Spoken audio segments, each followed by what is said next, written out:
박씨와 셀리 46편.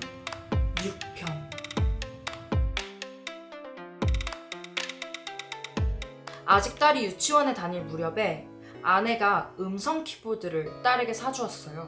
그 키보드는 신기하게도 전원을 켰을 때 안녕? 전원을 껐을 때는 바이바이 이런 소리를 내는 키보드였죠. 딸은 몹시 기뻐했고 엄마도 그런 딸을 보면서 상당히 기분이 좋아졌어요. 그렇게 며칠 동안 갖고 놀고 있었는데 어느 순간 실증이 난 것 같았어요. 그래서 그 키보드는 벽장 안 깊숙이 넣어서 보관하게 되었죠. 그런데 어느 날 저녁에 저 옷장 안에서 바이바이 이런 소리가 나는 거예요. 당황한 남편은 아내에게 물어보게 되었죠. 저 키보드 소리 난 것 같은데 전원 혹시 안 껐었어? 그런데 아내가 하는 말은 매우 충격적이었어요. 저 키보드 가끔 가다가 빠이바이 빠이바이 안녕 이렇게 소리 내더라. 아무래도 고장난 것 같아. 그 소리가 자꾸 나니까 딸도 그 벽장 근처엔 얼씬도 안 하더라고. 아마 무서운가 봐. 그렇게 며칠이 흐르고 그날 저녁에도 그 옷장에서는 빠이바이 이런 소리가 들리는 거예요.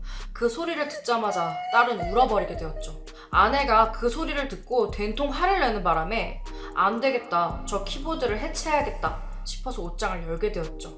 그리고 곧이어 벽장에서 키보드를 꺼내 망치로 부셔버렸어요.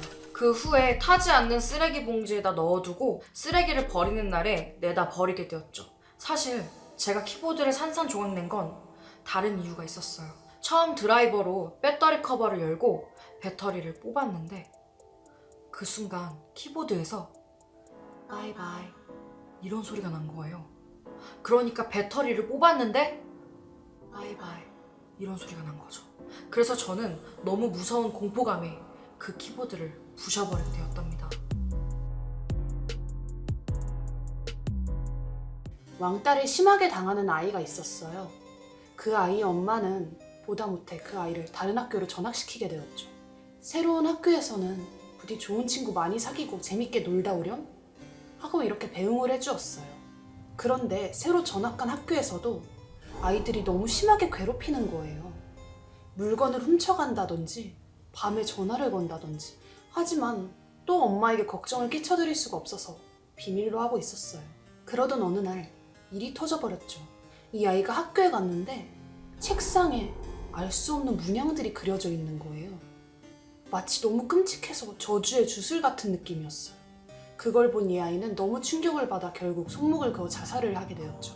그러고 이 아이의 장례식 날에 반 아이의 친구들이 장례식장에 와주었어요. 그런데 친구들은 대성통곡을 하면서 아니 왜 자살을 한 거야? 라는 거예요. 그 모습을 본 엄마는 너무 어이가 없어서 친구들을 향해 소리쳤죠. 너네 때문에 우리 딸이 자살한 거 아니야. 너네 왜 이렇게 괴롭힌 거야? 라고요. 하지만 반 친구들의 반응은 의외였어요. 아니에요. 그건 오해예요. 저희는 친해지고 싶었고 너무너무 다들 좋아했는걸요? 그런데 어째서인지 다가갈 수가 없었어요. 이렇게 말하는 거예요. 그리고 사실 그 저주의 주술이란 거 우정의 주술이에요. 라는 거예요. 그렇게 아이들을 돌려보내고 아이의 영정사진을 바라보면서 엄마가 말했어요. 그래, 이게 다 엄마 때문이야. 엄마가 모든 죄를 지었단다.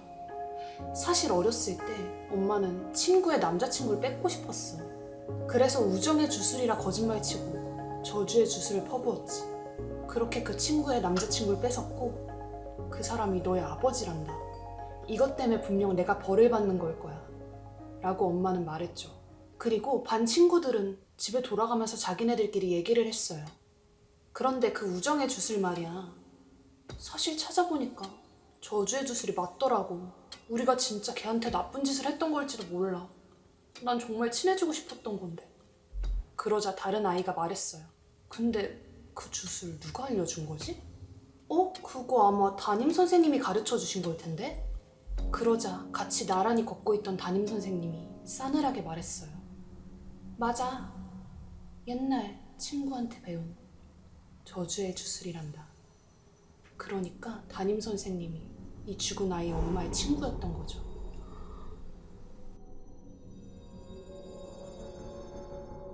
어떤 한 남자가 잠을 자다가 가위에 눌린 거예요.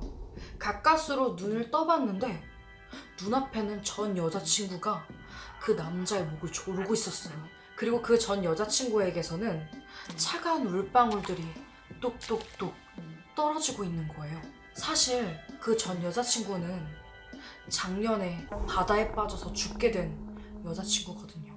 얘가 나한테 원한이 있어서 그런 건지 모르겠는데 왜 내 목을 조르고 있는 거지? 하면서 고민에 빠졌어요.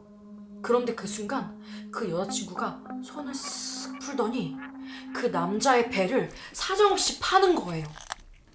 뱃속에 있는 장기들을 모두 주물주물거리면서 헤집어 놓았죠. 그리고 나서 호련듯이 사라져버렸어요. 그런데 다음날부터인가 그 여자친구가 헤집어놨던 배가 자꾸만 아파오는 거예요. 그래서 내과에 가게 되었죠. 그리고 조심스럽게 의사한테 저 사실 제가 배가 안 아팠는데 간밤에 가위에 눌려서 전 여자친구 귀신이 제 배를 팠어요. 사실 그 이후로 배가 아픈데 한번 봐주시겠어요? 의사는 살짝 비웃으며 귀신이요?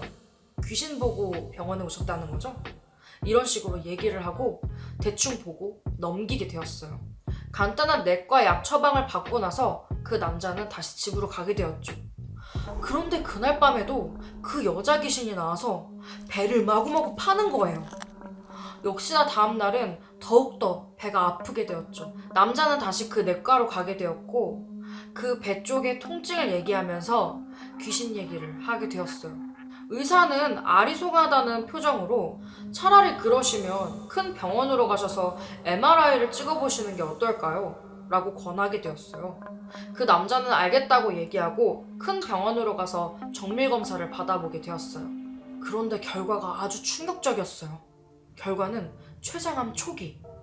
정말 아무 고통도 없기 때문에 그 누구도 그걸 맞출 수가 없다는 거였어요. 결국에 남자는 수술을 진행하게 되었고 췌장암 초기라 아무런 후유증도 없이 건강을 찾게 되었죠. 그 여자친구는 죽어서까지도 이 남자친구를 걱정한 걸까요? 이 이야기는 실화랍니다.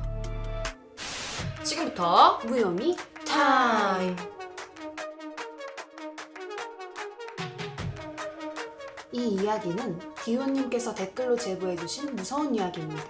어떤 남자가 길을 걷다가 한 여자의 사진을 줍게 되었어요. 그 사진 속의 여자는 너무 예뻤죠. 남자는 이 여자를 만나고 싶은 마음에 주변에 수소문해봤지만 아무도 이 여자를 알지 못했어요. 그 여자는 빨간 옷을 입고 있었는데 손으로 V 이런 모습을 하고 있었죠. 남자는 정말 이 여자 어디서 만날 수 없나? 이렇게 생각을 하고 있었죠. 그러다가 이 남자가 신호를 기다리고 있었는데 빨간불인 줄 모르고 그만 건너버리게 된 거예요. 그때 차가 와서 쿵 하고 이 남자를 치게 되었죠. 차에 있던 남자는 놀라서 뛰어내려서 119에 신고를 했어요. 그리고 이 남자가 가지고 있는 사진을 보게 되었죠. 그런데 그 사진 속의 여자가 손이 V에서 3으로 바뀌어 있었어요. 그 여자는 그냥 단순히 V를 하고 있던 게 아니라 자기가 죽인 사람의 수를 나타내고 있었던 거예요. 그리고 그 사진은 이제 그 남자를 친 운전수에게 갔겠죠.